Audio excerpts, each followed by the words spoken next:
Bom dia, bom dia, bom dia. Mais um Morning Call, o que esperar do mercado hoje? Eu sou o professor Wagner aqui da Francesca Educação Financeira e todos os dias nós estamos aqui ao vivo para falar um pouquinho sobre fechamento do mercado no dia anterior e trazer também as principais notícias que podem movimentar o mercado no dia de hoje. Hoje é segunda-feira, dia 14 de março de 2022. Obrigado pela sua companhia. Você que nos assiste aí ao vivo ou posteriormente gravado, deixa seu like, se inscreve no canal, compartilha esse conteúdo, ativa as notificações para acompanhar diariamente aí todo o conteúdo de forma gratuita para aqueles que gostam de mercado financeiro, gostam de investimento ou trabalham aí em instituições financeiras e querem começar o dia bem informado. Olhando um pouquinho para fechamento do mercado na sexta-feira, tivemos aí um dia de bastante volatilidade, como já era esperado aí pelo mercado de forma geral. E aqui o índice Ibovespa fechou em queda, acompanhando aí as bolsas internacionais, principalmente as bolsas norte-americanas, visto que as bolsas europeias aí conseguiram se recuperar bem na sexta-feira. Diante aí do cenário e das incertezas ainda com a guerra no leste da Europa ali, né, com Ucrânia e Rússia, a perspectiva de cessar fogo ainda está um pouco distante, apesar de muitas conversas que auxiliaram aí com a queda do preço do petróleo, mas ainda assim uma grande preocupação em torno de inflação global e queda do PIB por conta de todo esse cenário, né? Por aqui nós tivemos ainda a divulgação do índice de preços oficial, o IPCA, na sexta-feira, que veio acima do que era esperado pelo mercado e obviamente traz mais pressão para essa semana com reunião do Copom, que temos aí decisão da taxa básica de juros e obviamente traz uma pressão maior para o Banco Central brasileiro. Os mercados de forma geral aí começaram a subir perspectivas de juro futuro também diante desse cenário de maior inflação e maior incerteza. E por aqui ainda tivemos toda a discussão em torno aí do ICMS dos combustíveis e também os projetos aí que falam sobre a possível mudança na política de paridade internacional aí de preços da Petrobras, o que também acaba ficando no radar dos investidores. Já no exterior, olhando aí para a realidade do CPI, né, que também veio mais alto aí durante a semana lá nos Estados Unidos, o índice oficial de inflação deles, e com todo esse cenário aí de guerra na Rússia, Ucrânia e todas as sanções, também há um receio maior em relação à reunião do Fed, o Federal Reserve, Banco Central norte-americano, que pode aumentar mais a taxa de juros também, né, deve aumentar agora já no mês de março, e também o tamanho desse aumento, a proporção desse aumento é o que é a grande expectativa do mercado. Já olhando aí para a Europa conseguiu recuperar um pouquinho os seus números na sexta-feira e a gente acompanha isso agora em números para facilitar o nosso bate-papo. Olhando aí para números então do Ibovespa, o índice caiu 1,72%, acompanhando aí a queda das bolsas norte-americanas a 111.713 pontos diante de todas essas incertezas que pairam no mercado atual.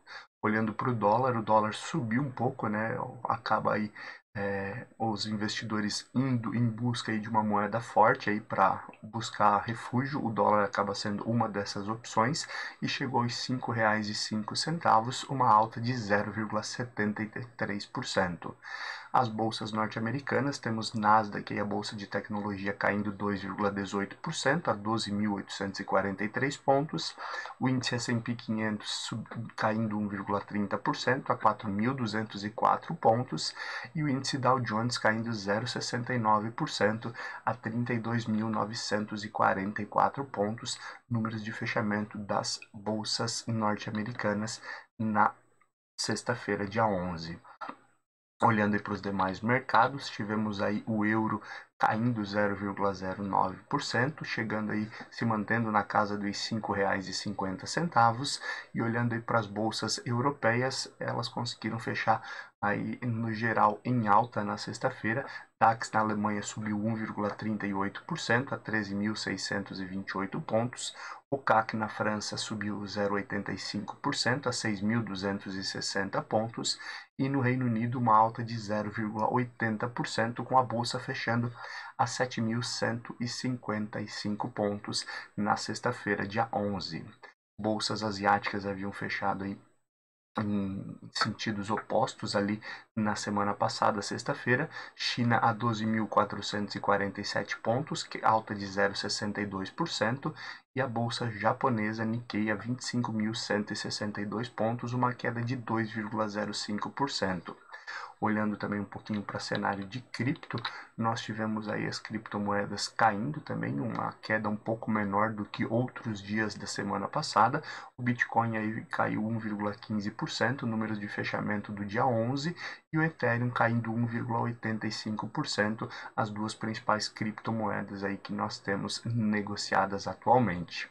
Olhando para o petróleo futuro também, o Brent chegou aos 112 dólares e 41 cents, enquanto o WTI chegou aos 109 dólares e 19 cents, bastante oscilação aí no preço das commodities, né? Principalmente aí diante da guerra, e também algumas expectativas, algumas sanções, novas possibilidades, né, como o aumento, e como já falávamos semana passada, o aumento da produção no Iraque, que poderia auxiliar aí o estoque de petróleo global dentro da OPEP+, também trazendo aí algumas possibilidades aí de redução nesse preço da commodity. Olhando um pouquinho também para o índice S&P 500 VIX, famoso índice do medo, que mede essa volatilidade, o risco do mercado de renda variável. O índice VIX aí subiu 1,72%, chegando aos 30,75 pontos diante do cenário aí de queda nas bolsas norte-americanas. O índice VIX, quanto maior também a volatilidade desse índice, e sempre que ele ultrapassa os 20 pontos, fica mais difícil aí de prever algumas situações, e acima dos 30, como ele já se encontra há algumas semanas, é um sinal de grande volatilidade, de grande receio, grande medo aí dos investidores de forma geral. Olhando um pouquinho também para metais futuro, ouro futuro aí caiu um pouquinho, chegando a 1.986 dólares e 80 cents. Alumínio futuro subindo um pouco novamente a 3.511 dólares a tonelada. E o ferro refinado também com a perspectiva para o fim de março, caindo um pouco a 155 dólares e 36 cents. Olhando um pouquinho também o fechamento de mercado aí do índice Bovespa na sexta-feira, tivemos aí as principais altas com Vivo 3, que é Vivo Telefônica, subindo 1,16% a R$ 49,77.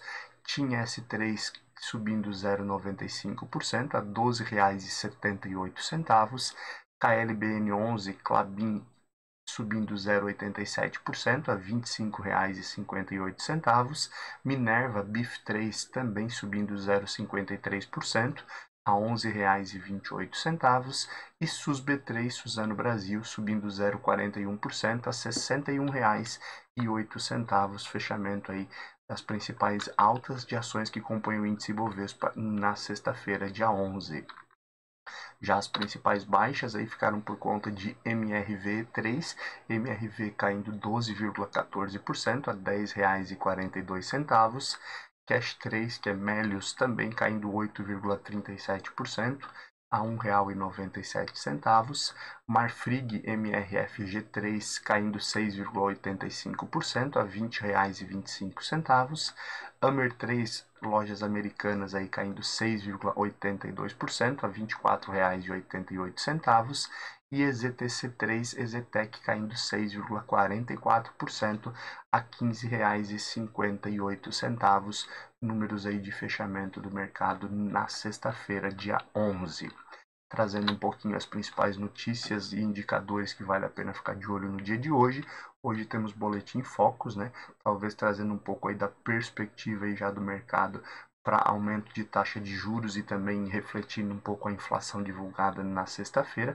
Pode ser que ele ainda não tenha precificado, mas vale a pena ficar de olho nos desdobramentos e na opinião dos especialistas do Boletim Focus. Já olhando aí para o exterior, nós temos hoje a divulgação do índice de preços no atacado na Alemanha, que subiu um pouco acima do que era o esperado.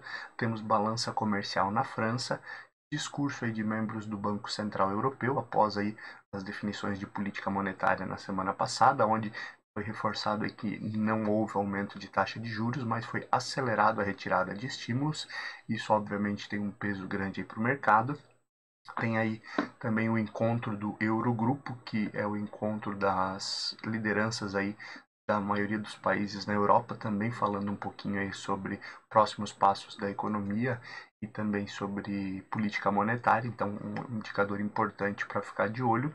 Temos a produção industrial na China e o índice de desemprego na China, também importante esse olhar aí para o mercado chinês, visto que o mercado chinês aí tem ido em um ponto diferente, né, do que os demais mercados globais, aonde nos últimos meses aí o Banco Central Chinês, o Banco do Povo, acabou mudando aí a sua política de preços e houve uma redução da taxa básica de juros, estimulando a economia lá no país. Então também vale a pena ficar de olho nesses dois indicadores, que eles acabam também trazendo um pouco aí do panorama para os próximos passos aí da China, que tenta aí recuperar aí o posto aí como uma das economias que mais cresce todos os anos, né? E tentando buscar esse crescimento, um crescimento mais sustentável também. Mas um ponto interessante aí de ficar de olho na economia chinesa e nos próximos passos. Olhando um pouquinho também aí para o nosso mercado e olhando para a política, todos os indicadores aí e os acontecimentos que podem mexer com o mercado nessa semana. Inicia aí com a ideia da Justiça no Distrito Federal pedindo explicações aí ao governo e também à Petrobras sobre o reajuste de combustíveis que nós tivemos na semana passada. Inclusive, essa ação aí pede a suspensão imediata dos aumentos dos preços de combustível, principalmente diante aí desse cenário aí de guerra na Ucrânia e na Rússia, né? O que acaba, obviamente, aí trazendo um ponto fora da curva para esse aumento do preço de combustíveis e também pedindo aí um pouco de explicações sobre a questão da paridade aí do preço de combustíveis lá no exterior. Isso tudo aí deve acontecer durante essa semana. Tivemos no fim de semana também as discussões aí em torno da redução do ICMS dos combustíveis, né? E a princípio também devemos ter uma redução essa semana aí na bomba em relação ao preço dos combustíveis, mas também esses outros desdobramentos podem mexer com o mercado e vale a pena ficar de olho no que acontece a partir disso. E após o fim aí, né, das discussões sobre federação entre o PT e PSB, falamos sobre isso na semana passada. A princípio aí deve ser anunciado ainda essa semana o ex-governador de São Paulo, Geraldo Alckmin, para chapa aí com vice-presidente do ex-presidente Luiz Inácio Lula da Silva. Mas ainda assim não deve acontecer então a federação dos partidos e por isso aí o presidente do PSB de São Paulo, inclusive Márcio França, que é ex-governador, ampliou aí o discurso aí de candidatura ao governo de São Paulo. Então devemos aí ter realmente algo bem distante aí de uma federação nacional de PT e PSB, então também algumas disputas que continuam aí e podem, obviamente, continuar mexendo com esse cenário eleitoral e com toda a política e mercado financeiro brasileiro. Olhando aí para o Senado também, o Senado está olhando para aquela realidade do projeto de lei que permite mineração em terras indígenas. Esse é um projeto defendido pelo atual presidente Jair Bolsonaro, inclusive pelo atual momento onde Rússia e Ucrânia, que são grandes exportadores também aí de minérios de forma geral, estão em guerra e aí pode sobrar mais espaço aí nesse momento ou até mesmo faltar minérios aqui no Brasil.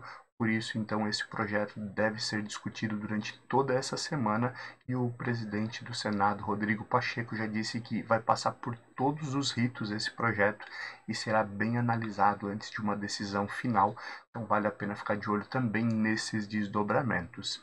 E por fim, mas ainda falando em eleições presidenciais, o governador do Rio Grande do Sul, Eduardo Leite, que está em um evento fora do país, nos Estados Unidos, né, está tendencioso aí a disputar as eleições aí pelo PSD, onde o Rodrigo Pacheco, também o presidente do Senado, disse que não irá disputar as eleições e para isso ele teria então que se desfiliar aí do PSDB e a se anunciar pré-candidato à presidência. Isso deve acontecer durante essa semana e isso também pode mexer bastante aí com essa corrida presidencial. Lembrando ainda que se busca uma possível terceira via que tenha força para disputar algo diferente da paridade aí Lula-Bolsonaro, né? E essa terceira via ainda não ganhou forças, então vale a pena ficar de olho nesses desdobramentos e nas cenas dos próximos capítulos. Continuando e olhando um pouquinho aí para a economia, essa semana temos aí reunião do Copom, Comitê de Política Monetária, e o assunto acaba sendo aí discussão do tamanho do aperto monetário que o Banco Central brasileiro aí vai colocar nesse momento. Na última reunião havia aí uma decisão de reduzir um pouco a aceleração aí do aumento de taxa de juros e estava previsto aí para essa reunião um aumento de 1 ponto percentual, diferente de 1,5 pontos percentuais que tivemos na última reunião. E o mercado agora avalia se realmente esse 1 ponto percentual seria o suficiente ou se deveria ampliar aí esse aumento. Também existem discussões aí sobre o fim, né, ou seja, sobre o teto da taxa Selic, quanto que nós chegaremos, o mercado aí falava em 12%, depois 13%, alguns especialistas já começam a falar em quase 14%, e isso tudo traz uma preocupação ainda maior por conta da inflação que veio novamente acima e com preços de combustíveis mais altos, aí como nós tivemos reajuste na última semana, existe também uma tendência de outros aumentos de preço que podem forçar um aperto monetário maior e um ciclo de alta de juros também um pouco mais intenso. Tudo isso vale a pena ficar de olho e alguns desses desdobramentos teremos aí após a reunião do Copom, né, terça e quarta-feira, e principalmente na próxima semana também com a ata que mostra os próximos passos aí do Comitê de Política Monetária e do Banco Central Brasileiro.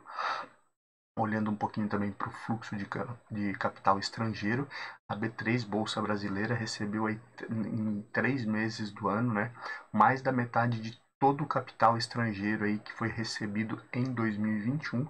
Isso aí mostra, obviamente, porque que a Bolsa Brasileira continua aí em algumas perspectivas, em alguns cenários de alta, né, ou numa situação bem melhor que as demais bolsas globais. Principalmente essa entrada de recursos foi o que manteve aí a bolsa brasileira em alta, e essa perspectiva deve continuar, dizem alguns especialistas, pelo menos por um tempo, ainda por conta aí da guerra na Rússia e Ucrânia, que tira investimentos aí de alguns desses países e aproveita também a taxa de juros mais elevada aqui no Brasil, juntamente aí com alguns ativos que são considerados baratos por esses investidores, e esse cenário deve prevalecer ainda por algum tempo.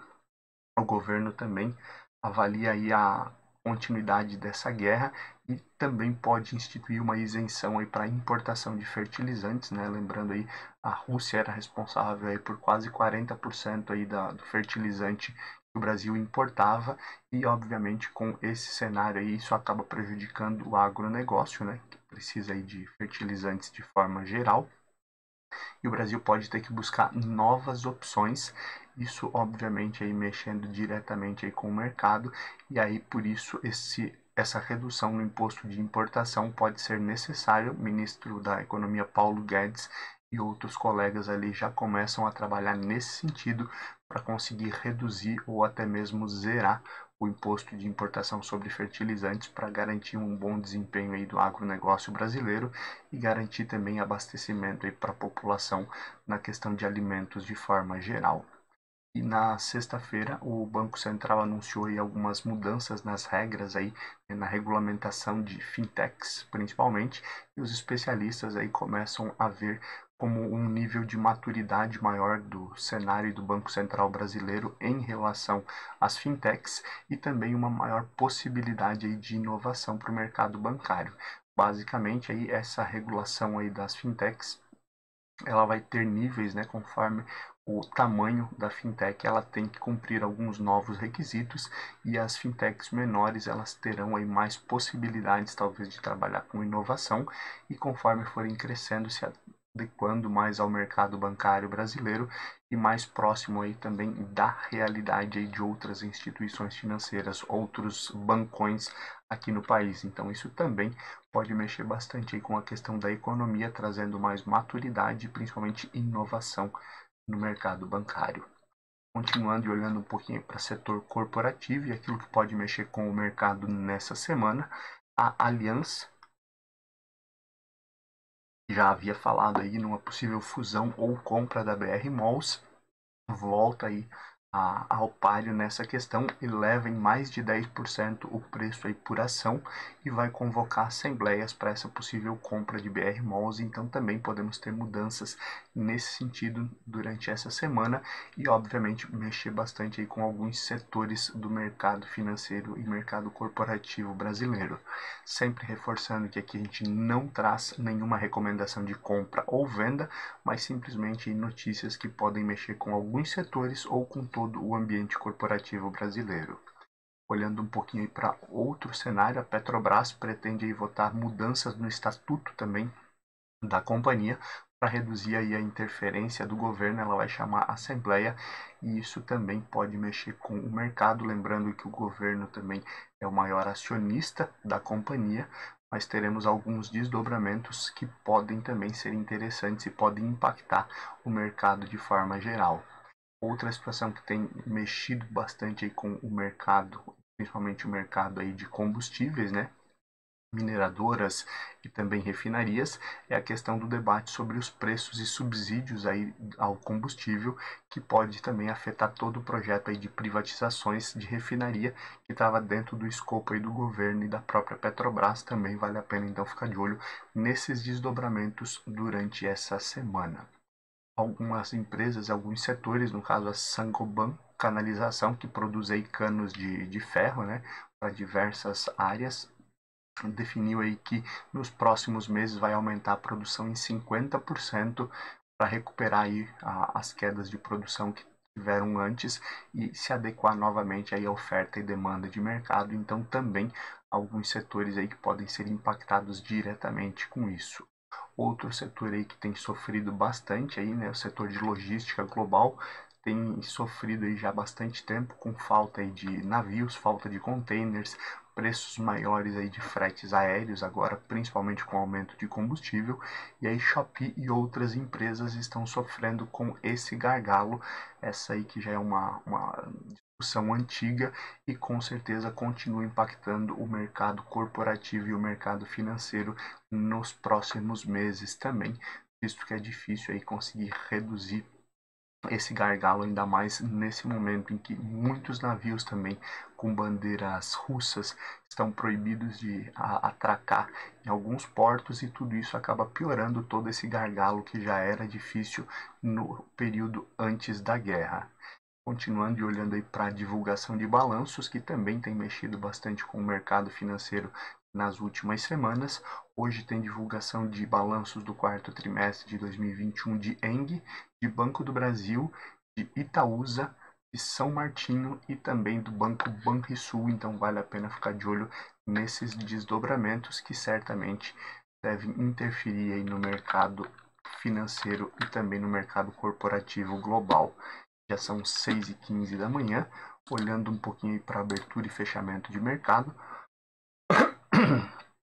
Já temos aí as bolsas asiáticas fechadas, bolsas europeias tentando se recuperar ainda das últimas quedas na semana passada, mas as bolsas asiáticas já fechadas, aonde nós temos aí nesse momento a bolsa chinesa fechando em queda de 3,08% a 12.063 pontos, e temos a bolsa Nikkei no Japão, também a bolsa Nikkei já fechada desde as 3 horas da manhã, subindo aí 0,58% a 25.307 pontos. Bolsa Nikkei aí subindo, principalmente com bons resultados aí voltados aí a setores de transporte, né, o que trouxeram aí um pouco de alívio para a bolsa chinesa, para a bolsa japonesa, que fechou a semana passada também em queda. Já olhando os demais mercados, uma expectativa de alta para as demais bolsas, principalmente com a Europa tentando se recuperar bem. Nesse momento temos o DAX na Alemanha subindo mais de 2,5%, temos aí o CAC na França subindo 1% e o Reino Unido uma alta mais tímida de 0,27%, principalmente diante de um cenário de perdas aí do petróleo, né? O petróleo aí voltando a cair, chegando aí próximo dos 109, 110 dólares, o barril aí do WTI, e isso também acaba aí trazendo um pouco mais de tranquilidade para os mercados. Bolsas norte-americanas, né, ou melhor, pré-market das bolsas norte-americanas também é positivo. Nesse momento aí, antes de abrir os mercados, a expectativa aí do índice Dow Jones é uma alta de 0,85%, S&P 500 uma alta de 0,68% e Nasdaq subindo 0,37%. Essa é a realidade aí das bolsas globais às 6h17 da manhã. Índice Bovespa, por sua vez, aí deve seguir as bolsas internacionais, tentando recuperar as perdas da semana passada. Lembrando aí que a expectativa também de um juro mais alto aqui no Brasil e a entrada de recursos estrangeiros pode também trazer um pouco mais de alívio aí para a bolsa brasileira, talvez ela descolando um pouco mais, né, potencializando seus resultados em relação aos demais mercados. Mas ao fim o mercado ele é soberano. Temos alguns indicadores aí que obviamente aí podem interferir com o mercado e também toda a ansiedade ao redor aí da decisão do Copom, que acontece aí já na reunião a partir de amanhã. Isso tudo podendo mexer bastante com todo o mercado nacional e internacional. Por isso que amanhã, a partir das 5h50, a gente está aqui novamente para mais um bate-papo falando sobre o que aconteceu no mercado no dia de hoje e o que pode interferir no mercado no restante dessa semana. Obrigado pela sua companhia, não esqueça aí, deixa seu like, se inscreve no canal, compartilha esse conteúdo e um ótimo dia de trabalho, uma boa semana, até amanhã, tchau, tchau.